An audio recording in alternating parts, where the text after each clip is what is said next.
안녕하세요. 원주청룡관장 이면호 목사입니다. 오늘 나누고 싶은 내 인생의 책은 미쳐야 미친다입니다. 한양대 국문학교 교수인 정민 교수가 2004년에 쓴 책입니다. 정민 교수를 방송 인터뷰와 책을 통해 접하면서 그분의 학문적 열정과 내공에 놀랐습니다.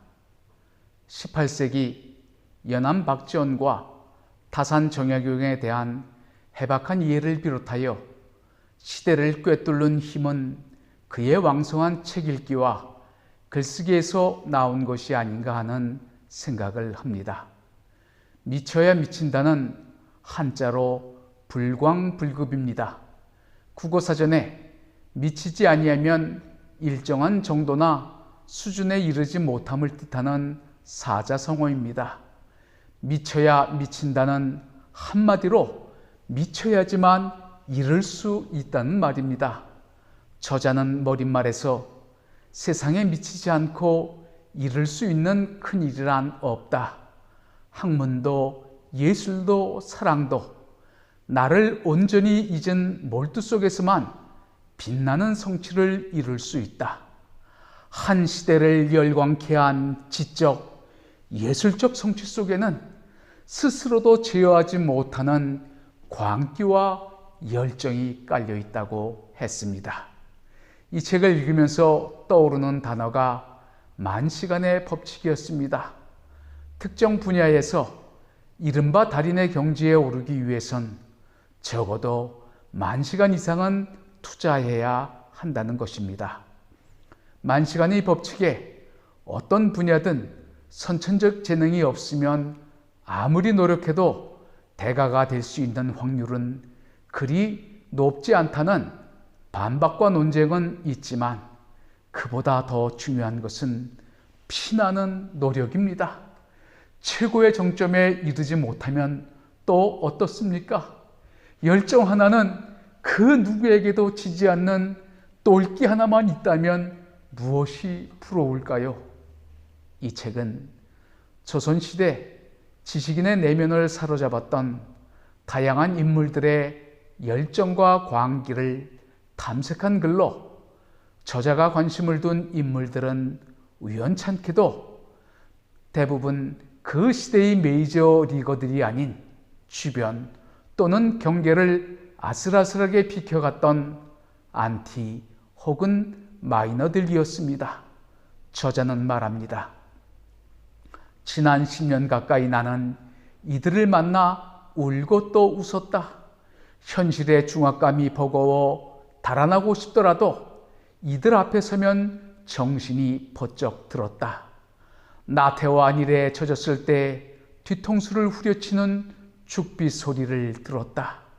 현실 앞에 부서지면서도 결코 외면하거나 회피하지 않았던 슬프고 칼날 같고 고마운 기록들이 여기에 있다. 이들의 삶이 현실에 안주하거나 도피하고 싶었던 저자의 흔들림에 족쇄를 채우고 앞으로 내디딜 수 있는 디딤돌이 되었음을 고백합니다. 시대의 주류로 서지 못했지만 비굴하지 않고 뚜벅뚜벅 자신의 길을 걸어갔던 그들의 길이 이정표가 되었습니다. 저자는 말합니다. 미쳐야 미친다. 이것은 지난 수년간 내가 내 자신에게 끊임없이 되뇌어온 화두이기도 하다. 무엇보다 중요한 것은 옳고 그름을 판단할 수 있는 주체를 세우는 일이다. 오직 독서뿐이란 책에서 정민 교수는 오직 독서뿐, 온 세상이 책을 멀리하는데 오직 독서뿐이라니 처방은 무엇인가? 오직 독서뿐, 책 읽기를 통해서만 우리는 우리의 삶을 구원할 수 있다. 책을 통해서만 생각은 깊어진다.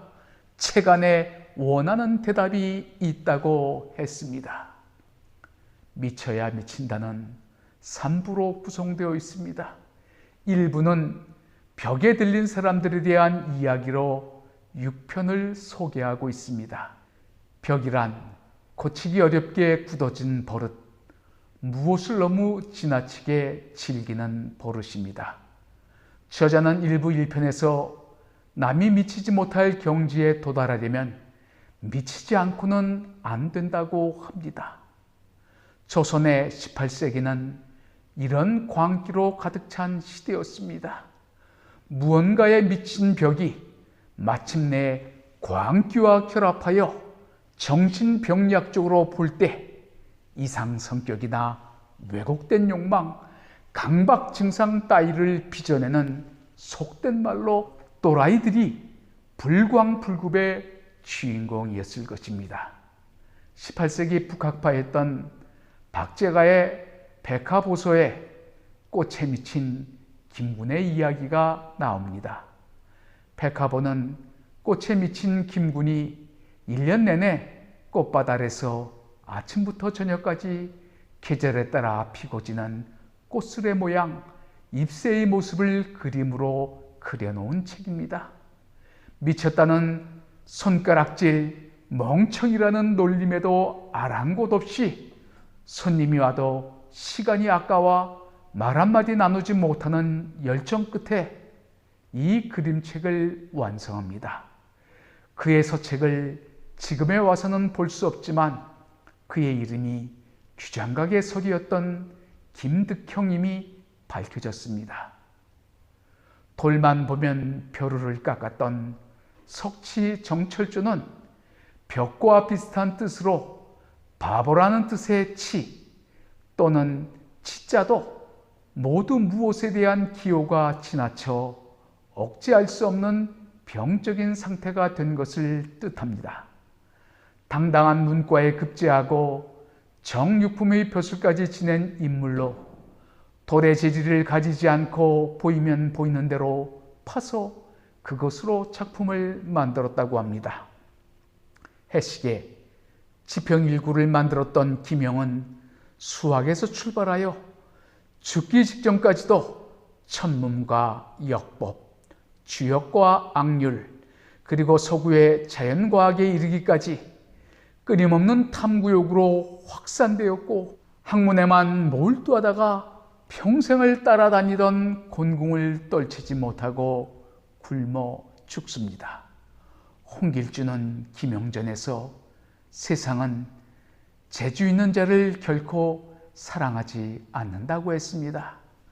정민 교수는 한 시대 정신사와 예술사의 발흥 뒤에는 자신이 좋아하는 어느 한 분야에 이유 없이 미치는 마니아 집단들이 존재한다고 했습니다. 3편에서는 독서광 김득신의 이야기로 그의 IQ가 절대 2자리가 넘지 않았을 것이 분명하다고 합니다. 그가 어떤 사람인지는 다음이 독수기 한 편만 읽어봐도 알 수 있습니다. 백이전은 1억 1만 3천 번을 읽었고 노자전을 비롯하여 2만 번을 읽었다. 갑술련부터 경술련 사이에 장자와 사기, 대학 중용은 많이 읽지 않은 것이 아니니 읽은 횟수가 10,000번을 채우지 못했기 때문에 독수기에는 실지 않았다. 만약 뒤의 자손이 내 독수기를 보게 되면 내가 책 읽기를 게을리하지 않았음을 알 것이다.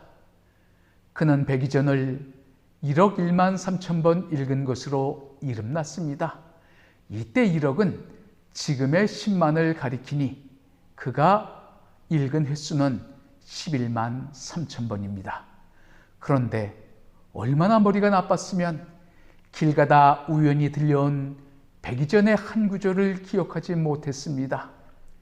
말고삐를 끌던 하인조차 질리게 들어 줄줄 외우던 글이었습니다.